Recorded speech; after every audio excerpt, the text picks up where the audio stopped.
अस्सलाम वालेकुम students. Financial accounting के अंदर आज हम वर्कशीट बनाना सीखेंगे कि वर्कशीट कैसे बनाई जाती है। वर्कशीट अकाउंटेंट बनाता है अपने काम की आसानी के लिए, यानी अकाउंटेंट जो होता है before going to prepare financial statement worksheet बनाता है ताकि फाइनेंशियल स्टेटमेंट के अंदर चांसेस ऑफ एरर्स कम से कम हो, गलती के चांसेस कम से कम हो फाइनेंशियल स्टेटमेंट के अंदर। ठीक है, ये अकाउंटिंग रिकॉर्ड का परमानेंट हिस्सा नहीं होती वर्कशीट। अकाउंटेंट अपनी आसानी के लिए बनाता है और ये वर्किंग पेपर होता है ये। ठीक है, ये रफ वर्क होता है अकाउंटेंट का, ये पेंसिल से बनाए, ठीक है, पेन से बनाए, उसकी मर्जी है, मगर मकसद सिर्फ ये होता है कि जो फाइनेंशियल स्टेटमेंट है उनके अंदर कम से कम गलती हो, चांसेस ऑफ एरर्स कम से कम हो। तो वो अपने फाइनेंशियल स्टेटमेंट बनाने से पहले वो क्या करता है कि एक रफ वर्क करता है एक पेपर के ऊपर और उसका नाम रख देते हैं वर्कशीट। ठीक है, अब हमारे पास एक क्वेश्चन है, आप ये देखें, ये एक एशियन टेलीविजन सर्विस कंपनी है। ठीक है, जो लोगों के टीवी घर घर जाके टीवी ठीक करती है, जहां से उनको कंप्लेन मिलती है वहां पे जाकर टीवी ठीक करते हैं और अपनी फी चार्ज करते हैं। ठीक है, अब उन्होंने एक ट्रायल बैलेंस हमें दिया हुआ है, एक छोटा सा ट्रायल बैलेंस दिया हुआ उन्होंने, जिसमें तकरीबन 1 2 3 4 5 6 7 8 टोटल 8 आइटम है। ठीक है, कैश है, डेटर है, creditor, service fee earned, capital, salary expense, office rent expense और बिल्डिंग। ये हमारे पास 8 आइटम है। उन्होंने eight the end of year यानी 31 दिसंबर 2019 को उन्होंने ये ट्रायल बैलेंस हमें दिया बनाकर, और साथ में कुछ एडजस्टमेंट्स दे दी हैं, दुरुस्तगियां, यानी एडजस्टमेंट्स। एडजस्टमेंट का मतलब क्या होता है कि ड्यूरिंग द ईयर अगर हमसे किसी अकाउंट में कोई अमाउंट ज्यादा लिखी गई है या कम लिखी गई है या हम लिख ही नहीं सके, ठीक है, तो उसको ठीक करें। तो ये एडजस्टमेंट्स होती हैं, दुरुस्तगियां, हमने ये दुरुस्तगियां करनी है। ठीक है, तो 3 हमें एडजस्टमेंट दी हुई है। सिर्फ रिक्वायरमेंट ये है कि सबसे पहले आप क्या करें, एडजस्टिंग एंट्रीज करें, उसके बाद एडजस्टेड ट्रायल बैलेंस बनाएं, एडजस्टेड ट्रायल बैलेंस के बाद आप क्या करें कि वर्कशीट बना के दिखाएं। ठीक है, तो हमें करते हैं कि वर्कशीट के अंदर ही हमें ट्रायल बैलेंस दिया, लिख लिया, एडजस्टमेंट्स वाला कॉलम भी हमारे पास आ गया, एडजस्टेड ट्रायल बैलेंस वाला भी आ गया, इसी तरह इनकम स्टेटमेंट और बैलेंस शीट वाला कॉलम भी हम बना लेंगे। पहले हम क्या करते हैं कि इसकी एंट्रीज करते हैं कि एडजस्टिंग एंट्रीज होंगी क्या क्या। ठीक है, तो पहला एक्रूड सर्विस फी। एक्रूड सर्विस फी का मतलब होता है कि सर्विसेज हम दे चुके हैं मगर फी अभी वसूल नहीं हुई, तो इसकी एंट्री क्या होगी, देखें। नंबर 1 है एक्रूड सर्विस फी, तो हम देख सकते हैं यहाँ पे accrued incomes to service fee earned, या ये देख लें एक्रूड सर्विस फी, ये भी हमारा एसेट है, एक्रूड सर्विस फी डेबिट। ठीक है, 1000 के लिए, to service fee earned, service fee earned 1000 के लिए। नरेशन देख लें बेशक कि एक्रूड सर्विस फी या सर्विस फी रिसीवेबल कहें, सर्विस फी रिसीवेबल ये आ गया। At the end of year services दी हुई है मगर फी अभी तक वसूल नहीं हुई, तो एक्रूड सर्विस फी हमारा एसेट है, करंट एसेट है, और सर्विस फी अर्न्ड हमारी इनकम है। ठीक है, जैसे सेल क्रेडिट होती है उसी तरह सर्विस फी अर्न्ड हुई है। ठीक है, तो ये सर्विस कंपनी है, सर्विसेज देती है, चीजें तो सेल करती नहीं, लिहाजा इनकी इनकम जो है उनकी सर्विस फी है। ठीक है, सर्विस फी और उनका इनकम का वाला आइटम है। तो नंबर 2 पे जाए, सैलरी पेएबल 500। अब देखें यहाँ पे सर्विस फी अर्न्ड ऑलरेडी उनके पास 3000 है, सैलरी एक्सपेंस 2000 है, तो एक 500 सैलरी पेएबल मजीद 500 पेएबल है। तो यहाँ पे देख रहे हैं सैलरी एक्सपेंस डेबिट कितना 500 to salary payable, salary payable कर ले 500। कैसे मिलेंगे salary payable, salary payable to employees जिसको देनी है। ठीक है, ये तो सैलरी एक्सपेंस आपका बढ़ गया, सैलरी एक्सपेंस 2000 है, 500 जीरो हो गया, उधर एक लायबिलिटी क्रिएट हो गई है सैलरी पेएबल या आउटस्टैंडिंग सैलरी जो है, ठीक है। तो सैलरी अभी वाजिब अदा है, ठीक है, सैलरी पेएबल आ गया। तीसरा पॉइंट है अनएक्सपायर्ड ऑफिस रेंट। अब देखिए ऑफिस रेंट ये है हमारे पास 3000 का लिखा हुआ है ऑफिस रेंट एक्सपेंस अकाउंट। तो वो कहता है इसमें से आप सारा एक्सपेंस ना समझें, 600 रुपया अनएक्सपायर्ड है, अभी वो एक्सपायर्ड नहीं हुआ, वो हमने अपने मालिक को बिल्डिंग के ऑफिस के जो मालिक है या बिल्डिंग का जो मालिक है उसको हमने 600 रुपया इसमें एडवांस दिया हुआ है, ठीक है। तो उसकी एंट्री करते हैं, उसको एडजस्ट करते हैं, एडजस्टिंग एंट्री देखें उसकी। अब ये हमारे पास ऑफिस रेंट एक्सपेंस जो है सारा एक्सपेंस नजर आ रहा है, और इधर कहता है अनएक्सपायर्ड ऑफिस रेंट या आप कह रहे हैं प्रीपेड ऑफिस रेंट, ठीक है। डेबिट करें प्रीपेड ऑफिस रेंट 600 के लिए डेबिट, और ये जो एक्सपेंस आपने डेबिट किया हुआ है इसमें से 600 रुपया क्रेडिट कर दें। ऑफिस रेंट एक्सपेंस 600, तो यहां पे रिलेशन लिख रहे हैं unexpired office rent, unexpired office rent, ये एंट्री की है prepaid office rent to office rent expense account, यानी जो एक्सपेंस था उसको कम कर दिया 600 के साथ, और प्रीपेड ऑफिस रेंट हमारे पास एक एसेट है, एडवांस में दिया हुआ है, तो वो हमने एक एसेट क्रिएट कर लिया है, ठीक है। ये होगी उसकी पहली रिक्वायरमेंट कि एडजस्टिंग एंट्रीज करें, तो वो उसको हमने कर दिखा दी है। अब वो कहता है कि एडजस्टेड ट्रायल बैलेंस बनाएं। देखिए एडजस्टेड ट्रायल बैलेंस कैसे बनता है, यहीं पे बनाते हैं। अब पहली एडजस्टिंग एंट्री ये है, तो एडजस्टमेंट वाला कॉलम एक बनाया हुआ हमने वर्कशीट के अंदर, तो एक्रूड सर्विस फी, यहां पे ऐसा आइटम हमें नजर नहीं आ रहा है एक्रूड सर्विस फी, ठीक है। तो यहां पे देख लेंगे एक्रूड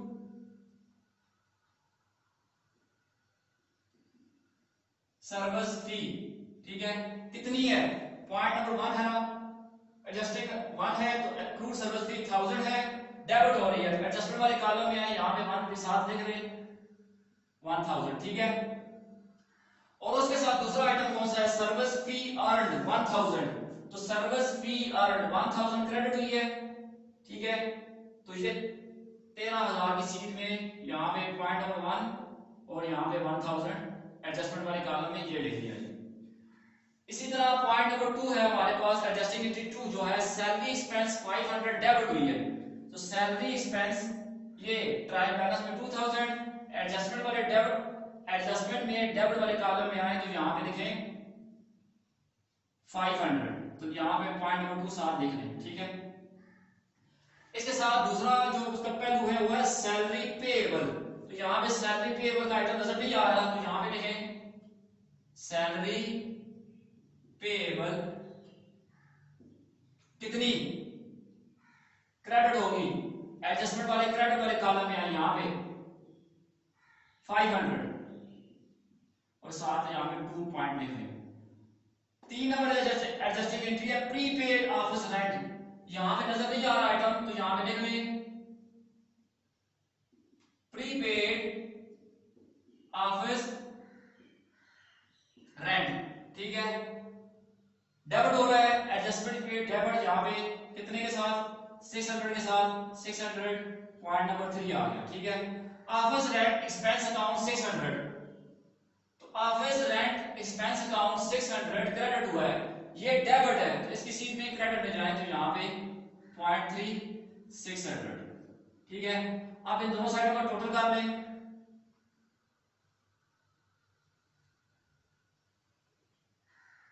ताकि पता चले गलती है तो यहीं से पकड़ी जाए। तो ये 1600 के 2100 बनता है 2100, 600 ये और ये 2100, तो दोनों साइडें फिलहाल तक बराबर जा रही हैं, तो एडजस्टमेंट हो गई। अब एडजस्टेड ट्रायल बैलेंस बनाते हैं, ठीक है। तो कैश 9000, ये वाला कैश वाला आइटम ट्रायल बैलेंस था, एडजस्टमेंट हुई है, अब एडजस्टेड ट्रायल बैलेंस होगा, उसके बाद इनकम स्टेटमेंट और बैलेंस शीट का नंबर आएगा। डेटर्स 4000, ये वाले डेटर्स वहां पे ट्रांसफर कर दिए, क्रेडिटर्स 9000 ये यहां से वहां पे चले गए। सर्विस फी अर्न ये 13000 और ये 1000, तो ये 14000 क्रेडिट होगी हमारे पास। ठीक है, अच्छा जी एक और काम करते हैं, इसको अरेंज कर देते हैं। ठीक है, कंफ्यूज कर रहा है, ये आ गया। कैपिटल 10000 है, तो क्रेडिट है ये यहां पे आ जाएगा। ठीक हो गया,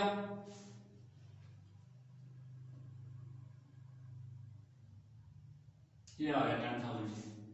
सैलरी एक्सपेंस 2000 ये है, एडजस्टमेंट में फिर डेबिट हुई है 500, तो यहां पे 2500 आ जाएगा।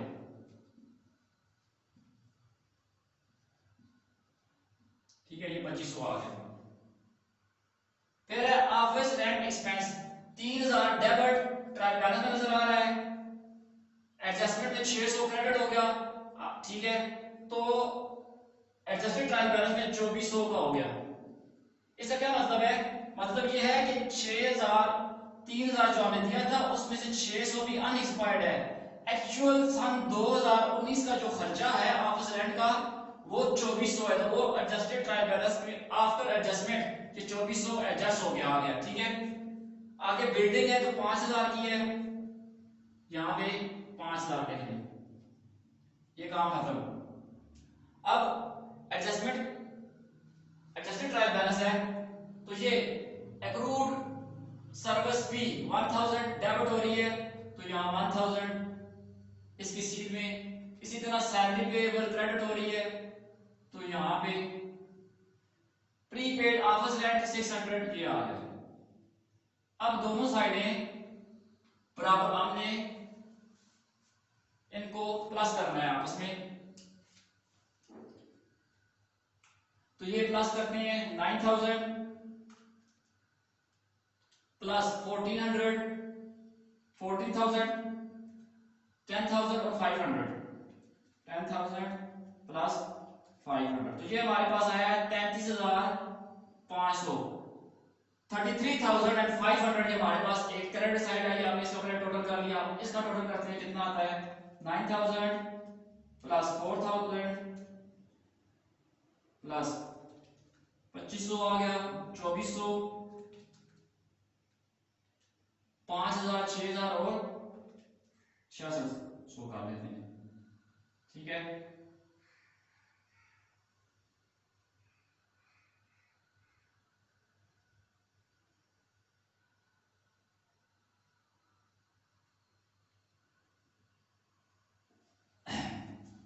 कितना आया जी, कोई गलती तो नहीं कर बैठे?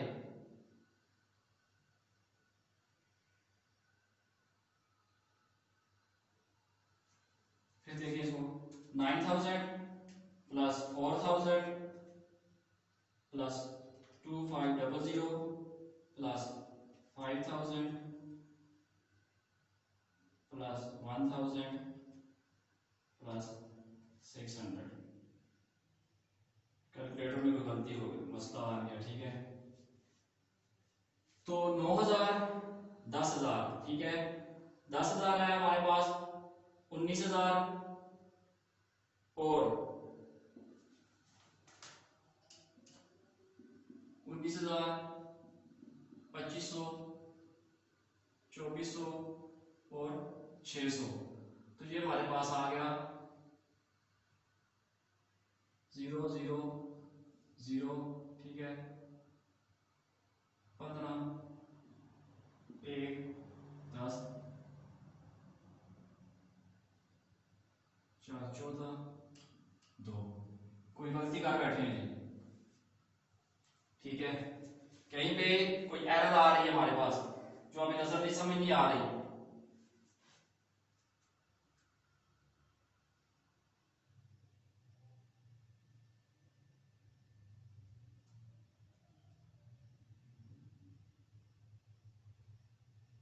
Nine thousand plus 4000 plus 2000 plus 3000 3000 plus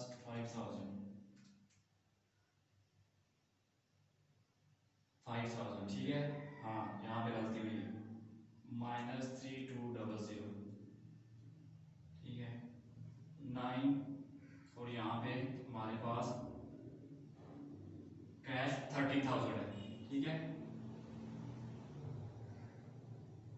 ये हमारे पास डेटर्स जो है 30,000 है, तब ये आगे हमारे पास आया। अब देखते हैं 9,000 प्लस 13,000, 2500, 2400, 5,000, 1,600, ठीक है। हाँ जी 33,500। तो यहाँ पे ये जो डेटर्स था वो कम लिखा गया था, ठीक है। तो ये हो गया हमारे पास। अब आगे चलते हैं।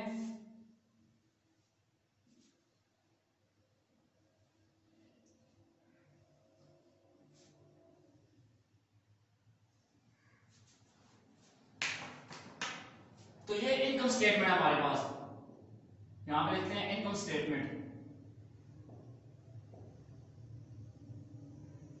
ठीक है। यहां पे लिखते हैं बैलेंस शीट, यहां पे डेबिट, यहां पे क्रेडिट, डेबिट और क्रेडिट। सारी बात रुपीस में हो रही है, ठीक है। बेशक आप यहां पे रुपीस देख रहे हैं साहब, तो 12 रुपीस में हो रही है, रफ काम कर रहे हैं हम। तो अब इनकम स्टेटमेंट के आइटम उठाकर इनकम स्टेटमेंट वाले कॉलम में लिखते हैं, जो इनकम स्टेटमेंट के आइटम बनते हैं वो वाले, ठीक है।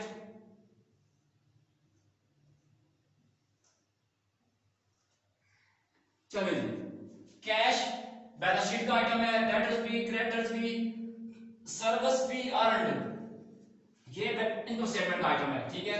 रेवेन्यू है ये देख लिया। कैपिटल बैलेंस शीट का सैलरी एक्सपेंस है, ठीक है। तो सैलरी एक्सपेंस 2500 यहां पे लिखें, ये लिखिए salary expense. Office rent expense 2400, ये 2400 से चला गया। बिल्डिंग बैलेंस शीट का आइटम है, एक्रूड सर्विस फी बैलेंस शीट का आइटम है, सैलरी पे बैलेंस शीट का आइटम है, प्रीपेड ऑफिस रेंट जो है वो भी बैलेंस शीट का आइटम है। तो इनकम स्टेटमेंट के अंदर हमारे पास 14,000 है और इधर दो आइटम है हमारे पास, ठीक है। तो इनकम में से इसको माइनस करें, 14,000 में से माइनस किया ये 14,000 में से 2500 और 2400, 2500 माइनस, तो ये हमारे पास आ गया है 90,100, ठीक है। 90,100 हमारे पास आया है, ये डेबिट साइड पे आ गया हमारा आपका नेट प्रॉफिट है,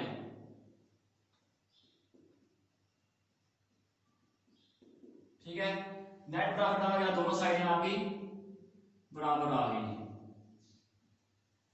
9,100 यानी हमने अपने इनकम स्टेटमेंट में से जो हमारा रेवेन्यू था, फी थी, उसमें से हमने एक्सपेंसेस वाले कॉलम को माइनस किया, तो हमारे पास 14,000 9,100 हमारे पास नेट प्रॉफिट आया है, ठीक है। अब ये नेट प्रॉफिट हमारे पास आ गया है। आगे चलते हैं, बैलेंस शीट बनाते हैं। तो कैश और डेटर्स को उठा के वहां पे लेके जाते हैं। 9,000 आया हमारे पास, ठीक है। डेटर्स 13,000, ठीक है। क्रेडिटर्स 9,000, इसी तरह कैपिटल 10,000, ठीक है। कैपिटल 10,000 आ गया। अच्छा जी, आगे चलते हैं जी। Debtors 13,000, cash 9,000, capital 10,000। तो कैपिटल 10,000 क्रेडिट का कॉलम में आएगा ना, ये आ गया, ठीक है। फिर बिल्डिंग है 5,000 की, ये जा रही है बिल्डिंग आपकी, ये आ गई बिल्डिंग। अब एक्रूड फी, ठीक है, एक्रूड फी है हमारे पास, तो ये हमने वसूल करनी है। तो ये एसेट है हमारा 1000, ये आ गया। सैलरी पेएबल हमारी लायबिलिटी है, तो 500 ये आ गया। प्रीपेड ऑफिस रेंट हमारा एसेट है, ठीक है, तो ये 600 ये आ गया। और ये जो नेट प्रॉफिट है हमारे पास, ये कहां पे जाता होता है, ये क्रेडिट होता है, तो यहाँ पे नेट प्रॉफिट 9100 ये आ गया, ठीक है। अब दोनों साइडों का बैलेंस मालूम करते हैं, ऐड करते हैं इनको।